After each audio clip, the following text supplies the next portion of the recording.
जय जिनेंद्र, जय हिंद, जय भारत। आज मैं आप सभी लोगों से उन दिगंबर जैनाचार्यों की संघों की बात करने जा रहा हूं जो संघ अब ब्रह्मचारी और ब्रह्मचारिणियों के द्वारा संचालित होने जा रहे हैं। इतिहास गवाह है, जब जब भी संघों को आचार्य, उपाध्याय और मुनि महाराजों को छोड़ करके ब्रह्मचारी और ब्रह्मचारिणियों के द्वारा संचालित किया गया, उसका इतिहास ही समाप्त हो गया। वह संघ का भविष्य अंधकारमय हो गया, सब कुछ बर्बाद हो गया। हमने देखा है, एक संघ में जाकर के देखा है कि वहाँ पर गुरु महाराज की बैयावृत्ति सेवा करने के लिए 50 लोग उनके कक्ष में जाते थे, तो यहाँ पर एक ब्रह्मचारी बैठा रहता था।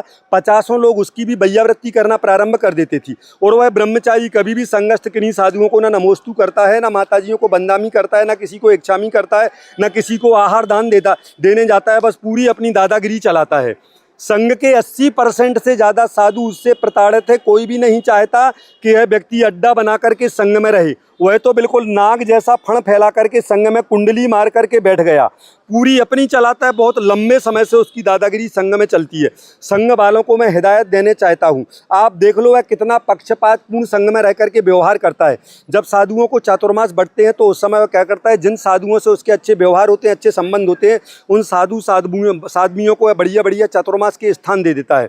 और जिनसे जिसके मन में, उसके मन में जिनके प्रति बदले की भावना है, कुछ भड़ास है, गुस्सा है, तो उनको चातुर्मास के स्थान गड़बड़ वाले दे देता है। और भी अन्य प्रकार से अपने भक्तों को बुला लेता है गुरुजी के दर्शन करने के लिए, आहार दान के लिए। और जिनसे वह नफरत करता है, जिनसे चिढ़ता है, जिनको पराया मानता है, दूसरी जाति का मानता है, उनको गुरुजी के कक्ष में कभी भी आने नहीं देता, उनको आशीर्वाद नहीं दिलवाता, उनसे आहार दान नहीं दिलवाता। इतना भयंकर भेदभाव वहाँ पर संघ में पिछले 20 सालों से देखा जा रहा है।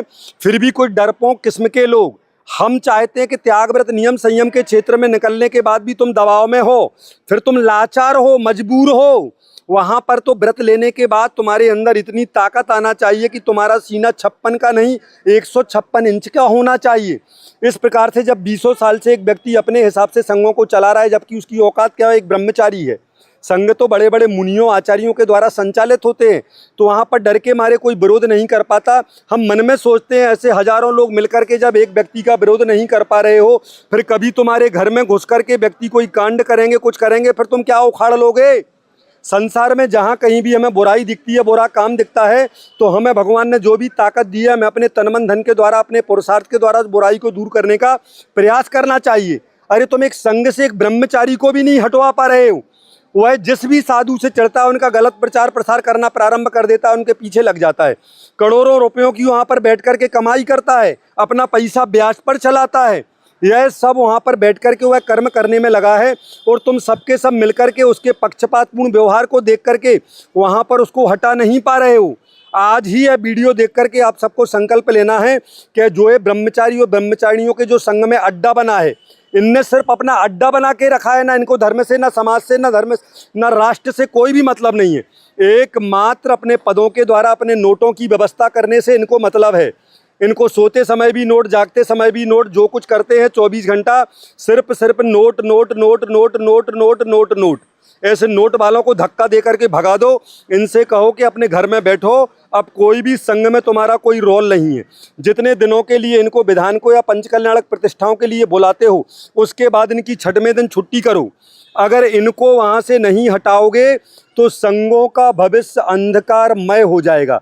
संघ ब्रह्मचारी ब्रह्मचारिणी संचालित नहीं करते। संघ आचार्य, उपाध्याय और साधु परमेष्ठी और बाकी जो संघपति आदि होते हैं, वो गृहस्थ वाले लोग होते हैं। गृहस्थी वाले लोगों को संघपति बनाया जाता है।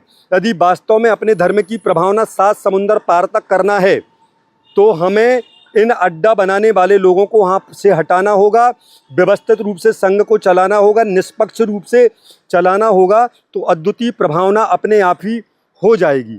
जय जिनेंद्र, जय हिंद, जय भारत। जय जिनेंद्र, जय हिंद, जय भारत, जय राम जी की।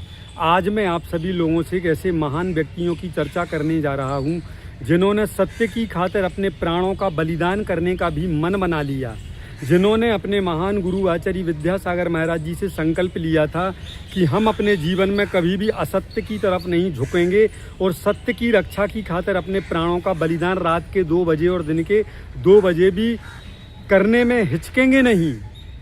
ऐसे महान व्यक्तियों में सबसे पहले मैं आप लोगों से चर्चा करूंगा आदरणीय ब्रह्मचारिणी दीदी रेखा दीदी सागर। दूसरे नंबर पर आता है बाल ब्रह्मचारी भैया विनय वंडा।